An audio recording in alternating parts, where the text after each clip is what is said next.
Hi, my name is Robert, and this is my story. When I was a little boy, my dad wasn't home very much. He was in the Navy, and he was gone 6 months a year on board ships.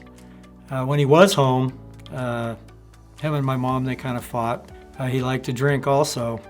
So for me, anger and sadness were kind of things I learned about early in life. It wasn't until I was about 15 that I met a real God. We had just moved to San Diego, and my new neighbor had invited me to a young life group. I went for a few weeks and heard the gospel and knew that Jesus was something that I needed in my life.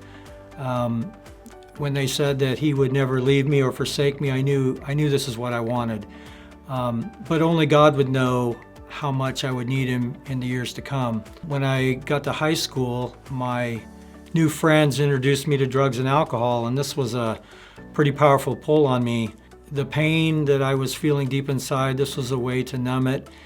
And I also had acceptance from my new friends. It wasn't until I met my second wife, Gail, that things started changing slowly.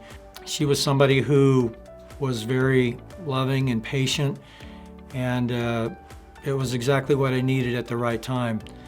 Over the years, I'd bounced back and forth between, my addictions and God, but one thing is true: God has never left me nor forsaken me. All of those things that I've been carrying around for so long are starting to slowly fall off, and I'm learning to live in the love that God has for me.